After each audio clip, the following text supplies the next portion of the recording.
Hey there, Homeschool Mama. I'm so glad you're here with me today. My name is Samantha, and this is Pitt Pack Adventures.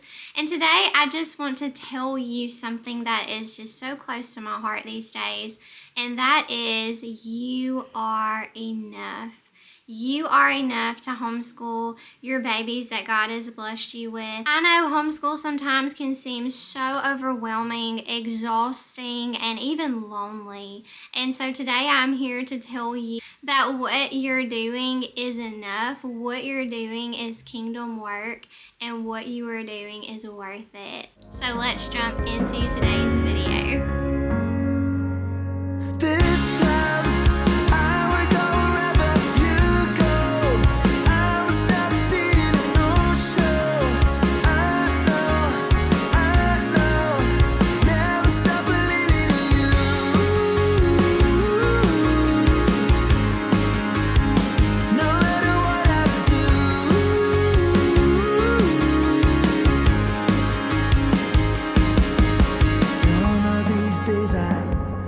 show you the place that I go to when all the lights are faded out. At this point in our homeschool, we are quickly approaching the mid-year mark. You may or may not already be there. We are quickly approaching the mid-year mark. But I want to give you today some tips, some motivations, some encouragements that I have used over my 5+ years of homeschooling to try to help you get over this mid-year slump. Or if you're in a third of your year or a fourth of your year, these things can be used whenever and wherever, and I'm so excited to share them with you today. These are in no particular order, so stick with me, but one of the first things that I do in order to stay motivated and encouraged in my homeschool is to plan. Now, I know that goes without saying. One of the things that I have found with homeschooling is that we mamas have many different ways of planning. Some mamas plan every day down to the T. Some mamas do more of a monthly or a quarterly planning. And some mamas are just, they just kind of fly by the seat of their pants and just go with whatever the day brings them, and that's okay too. We all have different styles, different varieties of homeschooling our kids. But the one thing that we do need to have is a goal, is a plan on what we want to accomplish at different points in our year. Maybe sort of like a stopping point where we can stop and evaluate what we've done so far and what we are planning to do in the next 6 weeks or the next month or the next quarter or the next half of the year. Whatever that is for you, we need to have a plan, and we need to be excited about our plan, because our emotions can quickly rub off on our children, and if we are not excited about what we're doing in our homeschool, then they're not going to be excited about it. So I know that we do need to teach to our children. We need to figure out what their learning style is and what they enjoy doing. But on a side note, if we're not excited about it, then how are they going to be excited about it? Try to find things that are going to be more exciting, more entertaining for both you and your children, because if it's not, we're just going to fall so flat and they know whenever we're faking it. The saying, fake it till you make it. Sometimes that's, acceptable, and sometimes it's not. I have a hard time faking if I'm really excited about something. So for me, I'm going to have to pick something that I'm truly interested in. I know this week in our school we were talking about black holes, and that's something that is just really intriguing to me. And so my excitement of that subject rubbed off on my children, and we were learning all about the different things related to black holes, and they got excited about it. Another thing this week that we were learning about was Alexandria, Egypt, and the kids were just so really excited to see the lighthouse that used to be there and the library at Alexandria, Egypt. And so we watched a few YouTube videos on the history related to those two sites, and just wishfully hoping and thinking and planning that one day we could actually visit that place. We hope to in the future one day. We have a lot of places that we want to go see, And so if it's in the Lord's plan, you know, it'll work out. It's all according to Him. So have a plan and be excited about it. The next thing that I try to do if our year is just getting a bit monotonous and we're just needing a break from the day-to-day just kind of grind of homeschooling is to plan a trip or plan a day trip. When I say trip, it doesn't have to be a week-long trip. It can be a day trip. And it can be just about anything, just to get out of the house and do something different with your day. It could be a day at the zoo. It could be a day at the library. It could be, my kids are trying to come in. Okay, she had to say hello. Hello. You say hello? Hello. Hello. Say hello. Uh-oh, don't hurt yourself. Hello. Hello. Okay, that was my 2-year-old and, you know, potty training. Well, she's potty trained, but she still needs me to assist her at certain points. So when that happens, everything has to stop, including videos. So a little bit of a side note there. But where were we at? I think we were planning a trip or a day trip, just getting out of the routine of your daily homeschool, giving yourself a break and giving your children a break that can really kind of lighten the mood and just kind of just set you on a course for the following week that would be better than the one that you've been having if you've been kind of struggling or if you just need a break. Sometimes we just need a break. So plan a trip with your children, or if your husband is able to stay with the children, plan a trip just for you for the day. Try to get away. And if you can't get away, just try for maybe a couple of hours just to get a babysitter to come and just give yourself some stress-free time where you can just focus on relaxing, resetting your mind, resetting your perspective on this season in your life, what you are doing in your homeschool, things you may want to change, things that you may want to kind of switch up if you want to switch your routine up to see if it helps, you know, kind of with the flow of the day, and just do different things that may present as opportunities to encourage you and be more successful in your day-to-day life of homeschooling. I know for us, we will switch it up quite often. Some days we will start off with math. Some days we will start off with language arts. There's really not a set-in-stone schedule for our day. And honestly, I gauge that every day with how my children wake up in the morning. If I can tell that they did not sleep well the night before, we are going to start off with math because that is our hardest subject of the day. That is the one subject that their little minds really have to work really hard to do. So I'm going to gauge. Daddy is not watching you. I just have to laugh about it because, like, I don't know if you mamas can relate, but like when you tell your husband to do something or if you ask him to do something, it may or may not happen. They are completely oblivious sometimes, and it's funny. Anyway, getting back to what we were talking about, I think we were talking about gauging your children when they wake up that morning. Now, if we're having a great day, everybody's in a great mood, you know, we may wait and do math later in the day because both of my children really enjoy language arts. Just for context, I have an 8-year-old who is in 3rd grade, a 5-year-old who is in kindergarten, and I have an almost 3-year-old who just kind of terrorizes us at this point. She is everywhere and nowhere at the same time. Like it can be a struggle at times. She's definitely our most challenging child, but my children who I homeschool,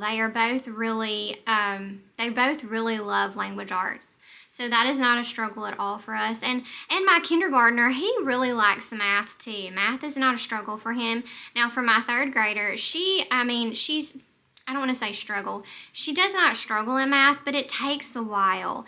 And there's a lot to her lessons. And, you know, so I've tried to tell her as the years go on, I'm like, baby, it's just going to get harder and harder the older you get. And she really gets upset about the fact that her brother can be done with school in literally an hour if he wants to, because he does not play around. He gets his stuff done fast. And she tends to kind of, as my old high school coach would say, she kind of tends to lollygag around and doesn't really kind of set her mind on getting her work done. So it takes her a lot longer, and she gets aggravated about the fact that her brother's done and she still has all of this work to do. But, this is life, right? Change up your schedule, change up your routine, and see if that might kind of help your day flow better and make you more successful in the day-to-day. Next thing that always encourages me and just kind of puts my mind back where it needs to be is remembering why I homeschool. So remember your why. Each and every one of us has a reason or numerous reasons behind this calling of homeschooling. There's a reason why we've decided to do it, and I'm never oblivious to the fact that homeschooling is a privilege. It is such a wonderful privilege to have in your life. I'm so aware of the women who have to go to a job every day. They have to have that income for their family. Even if they wanted to stay home with their children and homeschool, they are unable to do so. I'm also reminded of the fact that there are mamas that don't want to homeschool. That homeschool is not right for them or their family. They have no desire to. And so I'm also very aware of that fact, and I'm very aware of our situation and how we are so incredibly blessed to be able to be at home with our babies, to spend all of this extra time with them that we are getting back, as opposed to sending them to a government-ran institution that teaches them things that I do not want them being taught. Teaching a biblical perspective in every area of our lives is something that my husband and I feel so strongly about. And to be able to do this with our kids, to have that ability, I'm so thankful for, and I thank God for that daily. But we also just need to get back to the core reasons of why we're doing homeschooling. What are our goals for this? What do we want to accomplish? What kind of children do we want to grow and educate? What are the things that we want to educate them on? Because the world is your oyster. There are so many things that you can teach your children. And what are the things that we want to tell them that maybe we were educated on? Because my husband and I both come from a public school background. What are the things that we want to educate them on that we ourselves were not taught the right way or not the biblical way? What are the things that we want to change as first-generation homeschoolers? What are those things that we want to change in our family as first-generation homeschoolers? Is this something that we want our grandkids or our great-grandkids to do one day? So it's really tough to look at the long-term goal or the long-term vision when we're sitting in this space of just hard and exhausting and overwhelming. It's hard to look to that, but that is why you need to do this every year. You need to get out your pen and paper, get in your prayer closet, get in your car, get in a space where you can think, and really just get down to the nitty-gritty on why you're homeschooling. Write those things down. Write down an objective that you want to accomplish for that year. Write down your long-term goals of what you want your homeschool to look like in 10 years, in 15 years, and really have that in a spot where when you run into a season that is hard or sad or overwhelming or just, I don't even know, you guys, just something that is hard to look past, you can get that paper out and you can remember why and change your mind and say, this is why I'm doing homeschooling and this is why I'm going to stick with it. Next thing that I enjoy doing that helps to motivate me and encourage me is have those conversations with homeschooling mamas. Now, this is something that was really hard for me to do at first because I didn't have that homeschooling community. We were coming into a homeschool group that I knew very little people. We were doing preschool with our daughter. It was our first year homeschooling. I really didn't have a lot of people to lean on in that area.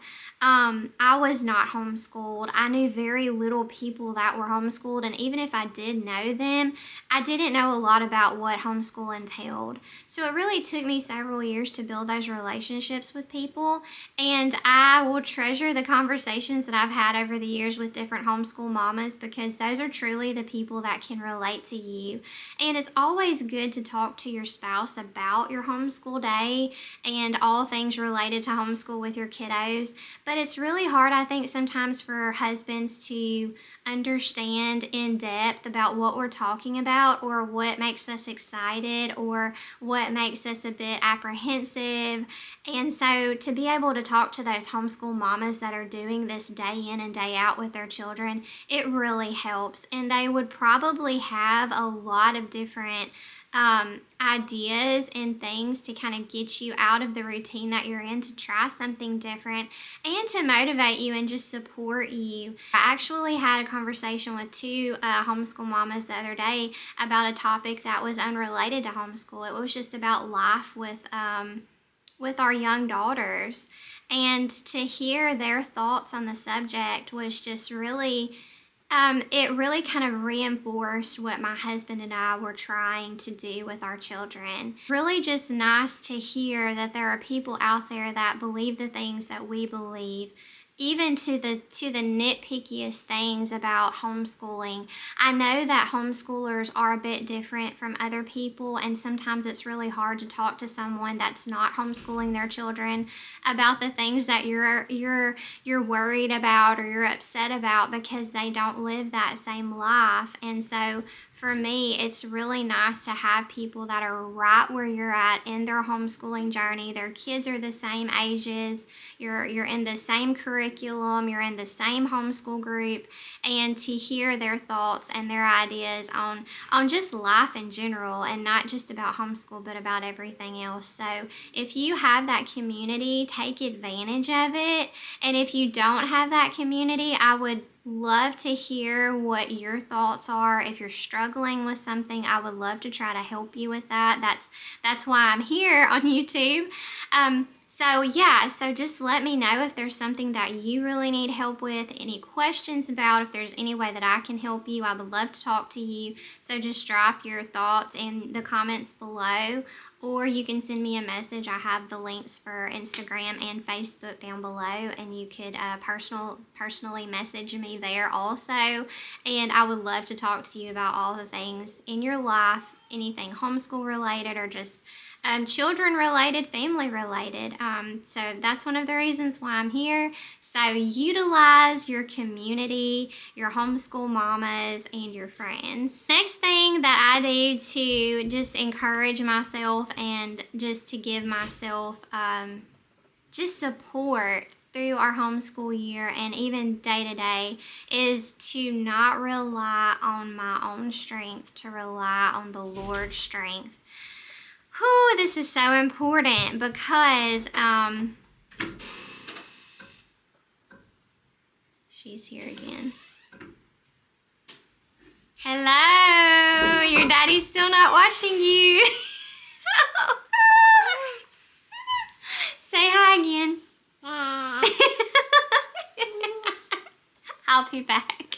Y'all, I will never understand. I don't understand. Brad Pitt, you are failing today. You're failing miserably on the one request that I've given you.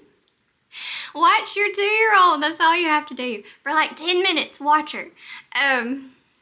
This is why daddies don't homeschool that much. Maybe. I don't know. If you're a dad and you homeschool, you're pretty awesome. My husband handles PE. He's very good at that. PE, physical education. Okay, let's get back to what we were talking about. It's hard to stay focused. Okay, last thing. I think I've already said it though. Rely on the Lord's strength and not my own strength. Yes, even right now as I am presently talking to you. One thing that I have learned after homeschooling for over 5 years is this: homeschooling is a very sanctifying thing for us, for our children, but more so for us, I would say. Homeschooling has been therapy. It has been growth. It has been drawing me closer to the Lord, making me see my own insignificance, the things that I cannot do on my own, that I ultimately need God in every bit of it. Like, I have shared this on this channel before, but I will tell you, this was about 2 to 3 years ago. I would say 2 years ago. I don't even know how to describe. We were going through a very hard season in our family, and we had just made a move. It was a big move, like a 12 to 13 hour move across 3 states. And I was struggling and, expected to homeschool, have to homeschool these kiddos. And I had a day that it was just very emotional for me. I don't even remember what happened. And we were homeschooling, and the kids started bickering and fighting, and my youngest was not getting the lesson that was being taught. It was just a really, really hard day. And I just remember I could not hold it in, and I'm not one to do this very often, but I just sat there in the middle of our living room, and I just started just bawling, just crying. And it was not something that I could hold back. It was something that just had to happen. And I just remember sitting there crying and telling God, like, I cannot do this anymore. I cannot physically, mentally, emotionally do this. I need your help. Like, I need you to help me because I can't do this. Like, there's no way. He is able to do exceedingly and abundantly more than we could ever imagine, ask, think. He can. And as I'm sitting there crying, my children just noticed what was happening. And they just came and they were loving on me, hugging me, crying with me. Even my baby at that point, who had no clue what was going on, she even came over and started doing the same thing.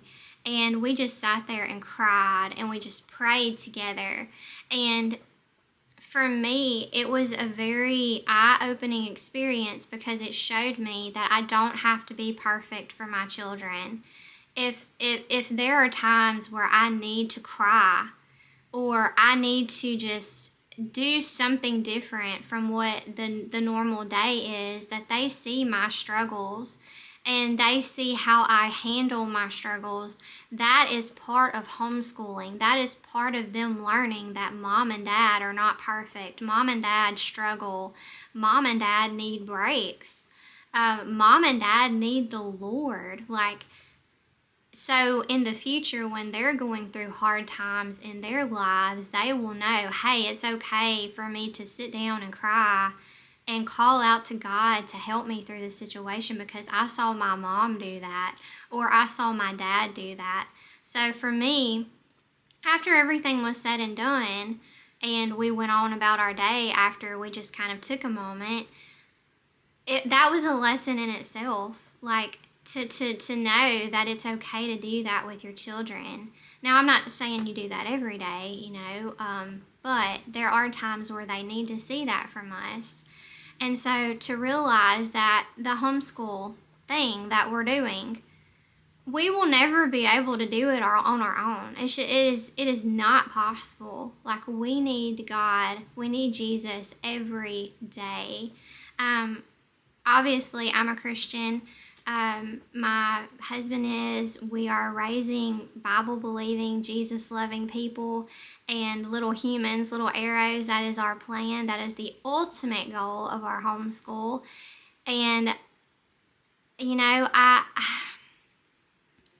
really just want to encourage you that if you're going through that hard time, if you're going through that hard day, to just call out to God and ask Him to just rain down His Spirit on you to help you through this time that you're going through. I want to give you some of the scriptures that have really helped me in our homeschool, and I'm going to put them up on the screen for you.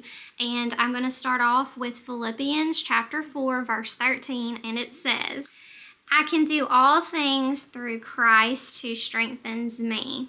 Now, this is a very special verse for our family. This was my late husband's grandmother's favorite verse, and we lean on it daily because we know that we can do all things through Jesus. The next verse that is very special to me is just a bit north of that verse. It's Philippians 4, verse 6, and it says, do not be anxious about anything, but in everything by prayer and supplication with thanksgiving, let your requests be made known to God. And the peace of God, which surpasses all understanding, will guard your hearts and your minds in Christ Jesus. This is so true. Bring all of your worries to Him. Everyone.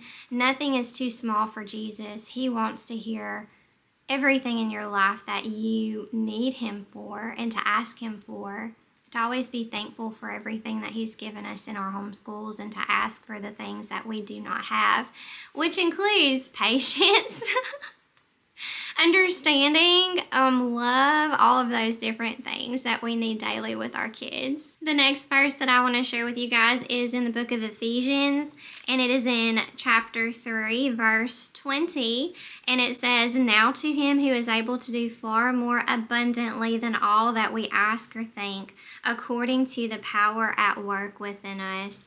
I've already spoken a bit on this about how Jesus is able to do so much more than we could ever think or imagine. But we have to allow Him. We have to allow Him to work in our lives in order to make His purposes for our lives accomplished. I have one more verse that I want to share with you guys. I'm not just going to keep on rattling off verses for you, but these are the ones that have really just helped me in our homeschool over the years, and I just really want you to have these for the times in your life that you need them, and we never know when those times are going to be there. They just kind of pop up on us ever so often.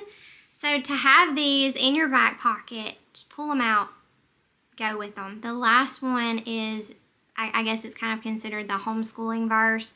Kind of cliche a bit, but it's so important and it's so true, and this is truly what it's all about.